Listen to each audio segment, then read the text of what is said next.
दोस्तों टाटा स्टील की बात करें तो स्टॉक में लोगों को काफ़ी ज़्यादा कंफ्यूजन हो रहा है इस समय, क्योंकि उनको लग रहा है कि कंपनी आ गई है लॉस में और अभी स्टॉक जाएगा नीचे, और सबको लगातार लग रहा है कि यह स्टॉक आने वाले समय में 2 डिजिट में जा सकता है।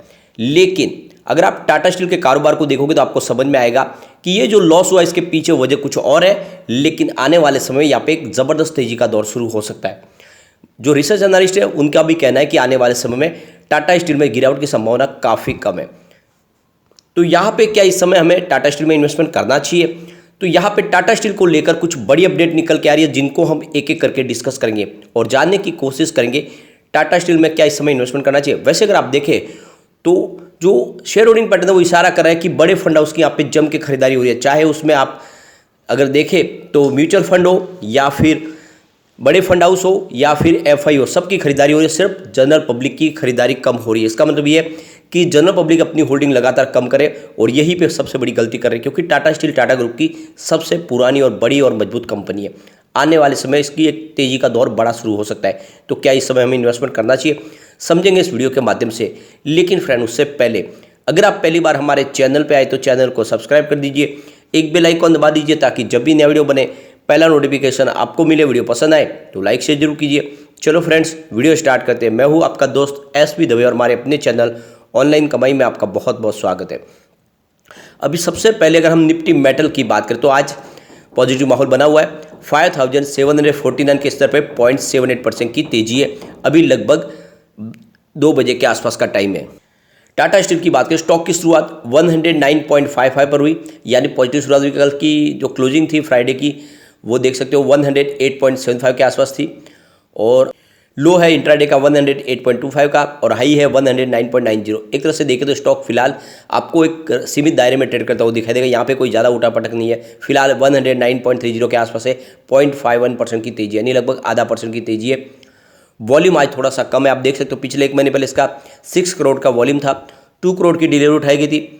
1 वीक पहले आप देख सकते हो 8 करोड़ का वॉल्यूम था, 3 करोड़ की डिलीवरी उठाई गई थी, और कल 6 करोड़ का वॉल्यूम था, 3 करोड़ की डिलीवरी उठाई गई थी। आज 2 करोड़ का वॉल्यूम है 2 बजे के आसपास, यानी वॉल्यूम आज थोड़ा सा कम हो सकता है। यहाँ पे एक बड़ी अपडेट निकल के आ रही है टाटा स्टील की तरफ से, जो एक्सचेंज को जानकारी दी गई है, जो ये नोटिस निकल के आ रहा है। इसमें कहा गया है आज यानी 14 फरवरी को इनकी एक बड़ी इन्वेस्टर मीटिंग होने जा रही है, जिसमें आप देख सकते हो IIFL 14 enterprising India global investor conference है। तो ये एक बड़ी कॉन्फ्रेंस होने जा रही है, और ये 14वीं जो है ये ग्लोबल कॉन्फ्रेंस हो रही है।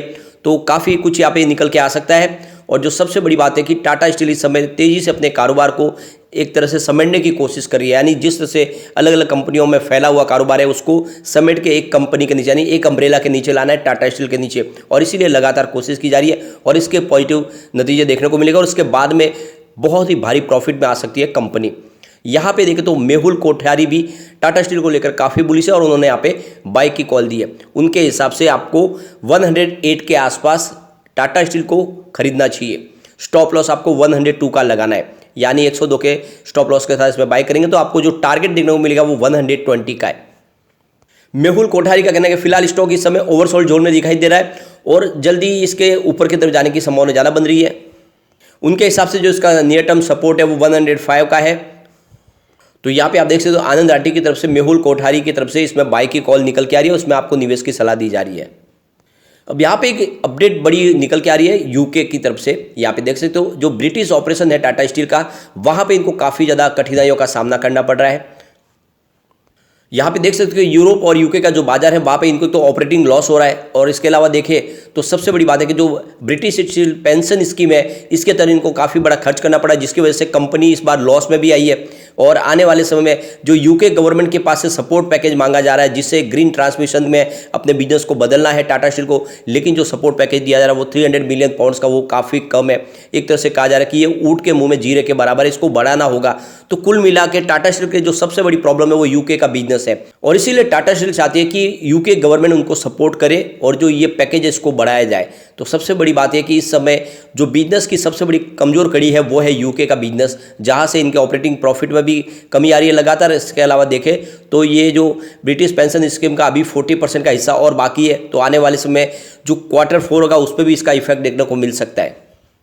अब यहाँ पे एक बड़ी अपडेट और निकल के आ रही है। टाटा स्टील लोगों के भले के लिए, उनके जीवन को एक उच्च स्तर पे लाने के लिए भी कोशिश करते रहते हैं। टाटा स्टील की तरफ से ये कोशिश रहती है कि जितने भी गरीब तबके के लोग हो, चाहे आदिवासी लोग हो, उनको भी एक मुख्य धारा में लाना चाहिए, वो भी एक अपने जीवन के सारे अनुभवों को किसी के साथ बांट पाए।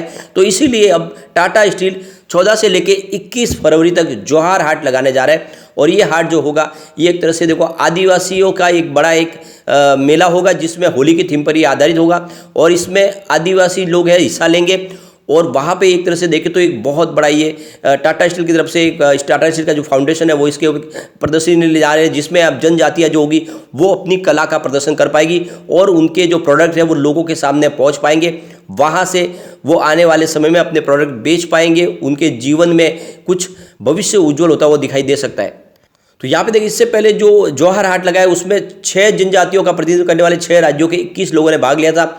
और आप देख सकते हो कि इस बार देखें तो अलग अलग फिर से स्टॉल लगेंगे, उसमें अलग अलग राज्यों के जो आदिवासी वो आके अपने जो भी प्रोडक्ट है वहाँ पे वो सबको दिखा पाएंगे, उनको बेचने की कोशिश करेंगे।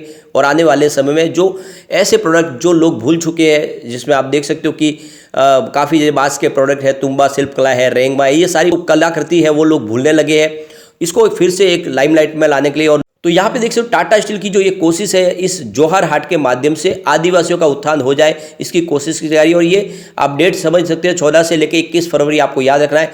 और हो सके तो आप भी इसमें जाके योगदान दें अपनी तरफ से, ताकि आदिवासियों को भी मुख्य धारा में जोड़ा जा सके। तो काफ़ी अच्छी पहल है।